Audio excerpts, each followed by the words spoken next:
So we're doing my segment of what's in the bag. I've got my project bowling bag that I actually get from Bradson Promotional Group, BPG. They make all of our shirts and everything. They do an amazing job of it. So this is what's in my bag.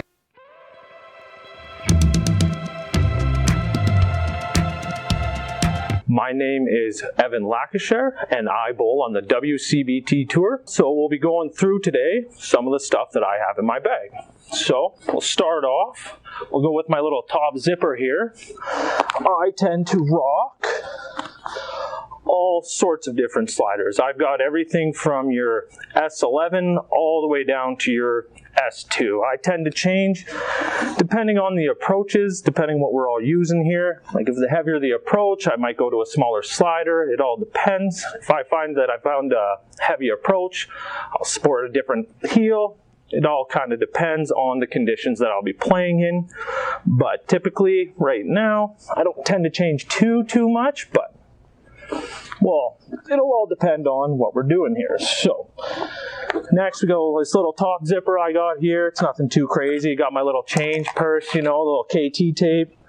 I tend to rock a pen, some eye drops because I tend to wear contacts when I play in tournaments, and I got some sandpaper for when some of my heels tend to get a little gunk on them. I like to use my heel to stop, so when I have a little gunk on my heel, I tend to use the sandpaper to just clean it off so I get that little extra stop.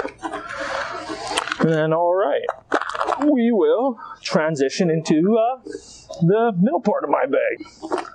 For me, I'll start with my shoes. I am one of the guys that likes to rock some custom bowling shoes. I've been using Nikes for the last few years now, and so right now my main set of bowling shoes are a pair of Nike Air Force 1s. I get them custom made with some Velcro on the bottom. As you can see right now, I'm sporting an H1 heel and an S10 slider because I need the toe to be a little bit slippery, but I need my heel to help me stop. Typically right now in Edmonton, a lot of the places we play tend to be fairly heavy on the approaches, so I like to use the H1 just to help me get that little extra stop. And when I do it, I get my custom shoes made. I get Velcro on the bottom, obviously, because I'm somebody that does change my slider depending on the conditions. So right now I got my purple pair of Air Force 1s, so I always have a backup pair of shoes, and then I got right now, this is my old pair of Nike Jordan 1s. I don't know the exact model anymore. It's been a while since I've had these, but these are kind of the backup pair I tend to keep in my bag.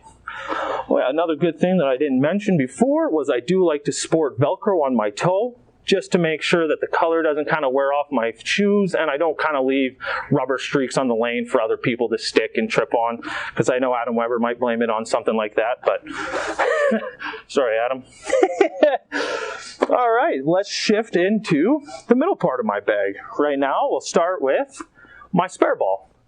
One thing some people I notice in 5-pin don't really tend to have, I might be wrong, but that's what I kind of notice, is I like to have a strike ball and a spare ball.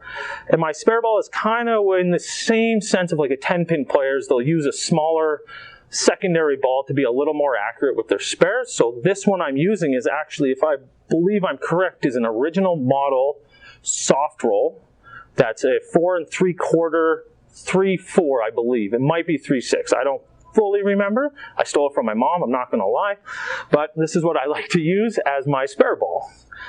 And then we'll jump into my next one. Is a nice little green and white Ebonite Pro Line ball. So for me, being a hard thrower, I tend to like having a different variance of hardnesses and densities of the bowling balls, where this ball right now is the hardest density ball I keep in my bag.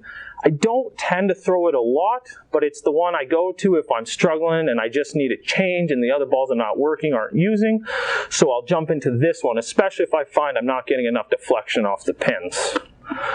And then we'll jump into my next one right now is another backup ball, one of my older balls that I have for the last few years. I tend to bounce in between using it, but I don't tend to use it a lot. It is a 5-inch 312 bowling ball, soft roll missile, kind of one of the original soft roll missiles they came out with, but I used to use it a lot, but now the older I've gotten, I tend to switch into star lines because I've noticed that Starlines tend to be my most effective ball, for me at least. Nothing against the soft roll.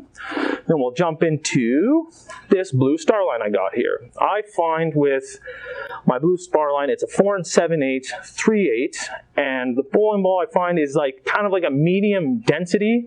With me being such a hard thrower, I find I have the best deflection off of most houses. So right now I tend to use these a lot with the new black bases and kind of the new bands they're coming out with. But if I tend to notice that we're playing at a house or I'm not getting enough deflection or I'm finding carrying the head pin back and leaving chops, I will actually switch to my little bit bigger of a Starline. It's a 5-inch 310. You can't get a 312, or I would have a 312, but I tend to like to use my 5-inch balls when I'm playing at a little older of a house that doesn't tend to have as much deflection. They're still using the white bases, because the white bases sit a little lower on the lanes, so this I find will give me a little better kick off of the lanes. And this is like the blue Starline and my red Starline are kind of my go-to bowling balls. They've been my bread and butter for the last few years. I've played pretty well with them, so I don't tend to vary from them very often anymore, but you never know. It all depends on the conditions. And if you want to, I got my WCBT. I think I'm pretty sure they've got some new ones, so you should buy some of the new ones. And then we'll jump into the bottom. I tend to be somebody, because I use custom bowling shoes, I tend to have different kinds of sliders. I need to adjust the sliders to the size of the ball. So for me, I tend to keep tin snips in my bag, actually, to cut my sliders and my heels, because I need my heels to fit. I've got an Olfa knife in here. I like to switch up my Olfa knife, depending on, just help cut the sliders, make everything look nice. Nothing too crazy. I got the old Tylenol when we've been spending all day at the lanes bowling. It tends to get a little tiring when you get no break. My scissors. It looks like I used to keep crazy glue in here, but I think I took it out for now. But that's kind of typically what I'll keep in my bag. I tend to always have an energy drink with me. Right now, my new energy drink of choice has been Bang Energy. They're kind of pretty big. It's just starting to move to Canada here. So, all right, well, thanks everybody for tuning in, seeing what's in my bowling bag. If you get a chance, you should subscribe to the 5-Pin Universe. Check out some of their merch online. They're selling some really awesome apparel. So you guys should go check out on that. And this is Evan signing off.